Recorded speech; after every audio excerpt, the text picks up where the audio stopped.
मिल्कीपुर विधानसभा उपचुनाव का नामांकन खत्म हो चुका है। मिल्कीपुर विधानसभा उपचुनाव में 14 प्रत्याशियों ने पर्चा भरा है। आज नामांकन पत्रों की जांच की जाएगी। तो 20 तक नाम वापसी होंगे। मिल्कीपुर उपचुनाव में बीजेपी ने चंद्रभानु पासवान को मैदान में उतारा है। समाजवादी पार्टी ने मिल्कीपुर सीट से अजीत प्रसाद को उम्मीदवार बनाया है। तो आज नामांकन पत्रों की जांच होगी। ये बड़ी खबर आपको बता रही है।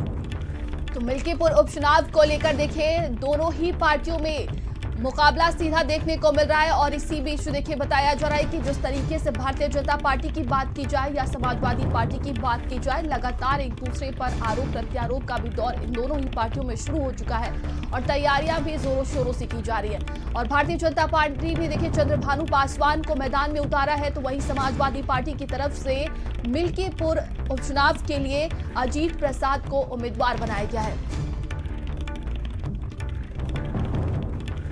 तो मिल्कीपुर विधानसभा उपचुनाव का नामांकन जो है वो खत्म हो चुका है। ये बड़ी खबर आपको बता रहे हैं। मिल्कीपुर विधानसभा उपचुनाव में 14 प्रत्याशियों ने पर्चा भरा है।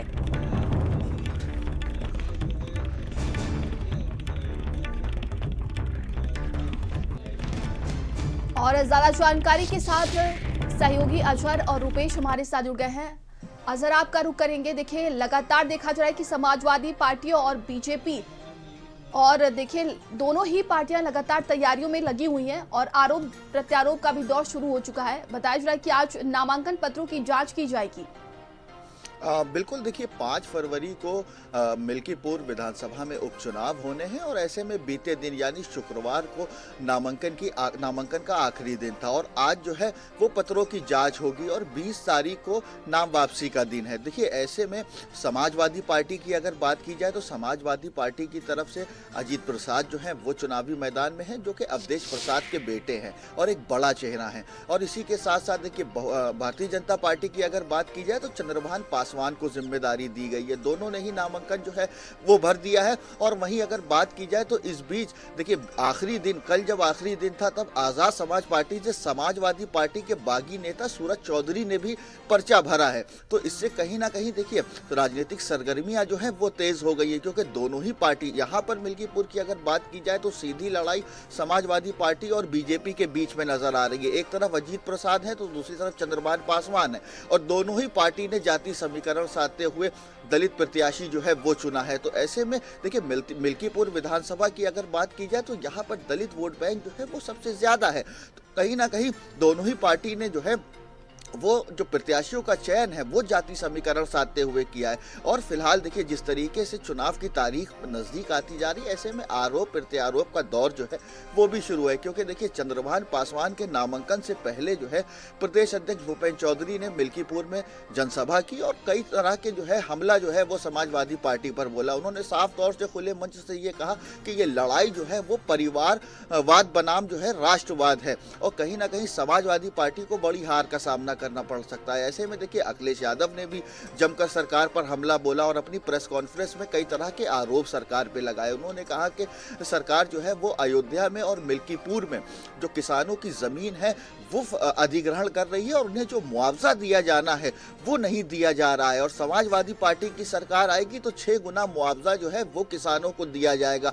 ये मुद्दा जो है देखिए मिल्कीपुर चुनाव से पहले अखिलेश यादव ने उठाया और तमाम किसान जो है अयोध्या से वो भी सपा कार्यालय पहुंचे और अखिलेश यादव से मुलाकात की कि उनकी जमीन जो है वो विकास के नाम पे अधिग्रहण की जा रही है और उसको जो मुआवजा है वो बहुत ही कम दिया जा रहा है। फिलहाल देखिए जिस तरीके से चुनाव नजदीक आ रहा है, ऐसे में आरोप प्रत्यारोप का दौर जो है वो भी जारी है। फिलहाल मिल्कीपुर की अगर बात की जाए तो हॉट सीट बन चुकी है मिल्कीपुर और ऐसे में समाजवादी पार्टी और बीजेपी की सीधी लड़ाई जो है वो देखी जा रही है। देखिए मुख्यमंत्री योगी आदित्यनाथ ने खुद जिम्मेदारी ले रखी है मिल्कीपुर की और कई बार वो मिल्कीपुर जो है वो भी जा चुके हैं और ऐसे में 6 मंत्रियों की ड्यूटी भी लगाई है कि किस तरीके से मिल्कीपुर का जो चुनाव है वो जीतना है। क्योंकि 2024 का लोकसभा चुनाव हमने देखा कि अवधेश प्रसाद को किस तरीके से जीत हासिल हुई और 2022 के चुनाव में भी समाजवादी पार्टी वहां से जीती। तो ऐसे में देखिए मेन जो हॉट टॉपिक था 2022 का या 2024 का राम मंदिर बनकर तैयार हो गया था, लेकिन ये मुद्दा जो है वो काम नहीं किया और भारतीय जनता पार्टी को हार का सामना करना पड़ा।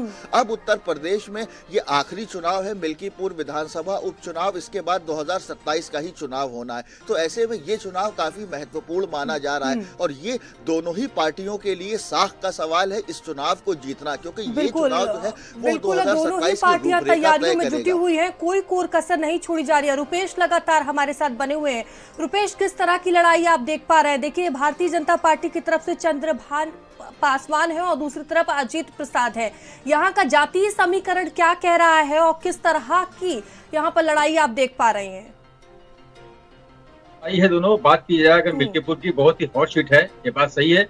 और जब से ये लोकसभा चुनाव हारे हैं उसके बाद से जो है चुनाव में सरगर्मी और भी तेज हो गई है, क्योंकि जिस तरह से मिल्कीपुर का चुनाव हो रहा है बहुत ही इंटरेस्टिंग चुनाव हो रहा है। अगर बात की जाए, कल नामांकन था, नामांकन में लगभग जो है 12 उम्मीदवारों ने जो है कल नामांकन भरा अपना। और जिस तरह बात की जाए तो भाजपा सपा प्रत्याशी जो थे एक सेट में दाखिल किया पर्चा अपना। और उसके बाद सपा के जो बागी नेता हैं सूरज चौधरी, उन्होंने भी जो है जो दाल ठोकी है अपनी है। तो देखा जा रहा है, जिस तरह बात की जाए तो आज जो है पर्चे की जो है होगी, देखा जाएगा। उसके बाद 20 को जो है वापसी है पर्चे की। तो पूरी तरह से समाजवादी पार्टी को और बीजेपी कोई नहीं छोड़ रही है और चुनाव प्रचार प्रसार में जुट गई है। देखा जाए, जब से ये सीट खाली हुई है विधानसभा आपके मिल्कीपुर की, और उसके बाद से जब ये सांसद बने हैं आपके अवधेश प्रसाद जी, तब से जो है यहाँ सरगर्मी तेज हो गई थी। जिस तरह बात की जाए, जो मुद्दा था आपका राम मंदिर का, वो मुद्दा सामने नहीं साथ नहीं दिया इन लोग का।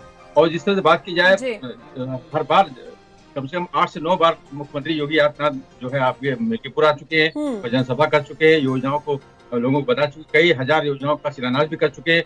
और बकायदा जो है युवाओं को जो है रिझाने का काम किया उन्होंने। लेकिन बात किया जाए तो 6 मंत्री को लगाया गया है, खुद मुख्यमंत्री लगाए गए।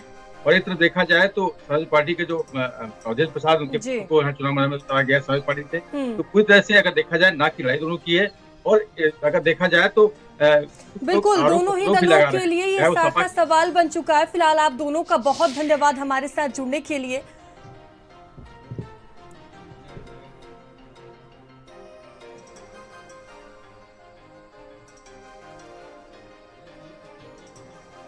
देखिए, नामांकन पत्रों की जांच जो है वो शुरू हो गई है। वही समाजवादी पार्टी हारी हुई सीटों पर बूथ मजबूत करने में जुटी हुई है। पीडीए के साथ बसपा के वोट बैंक पर भी नजर समाज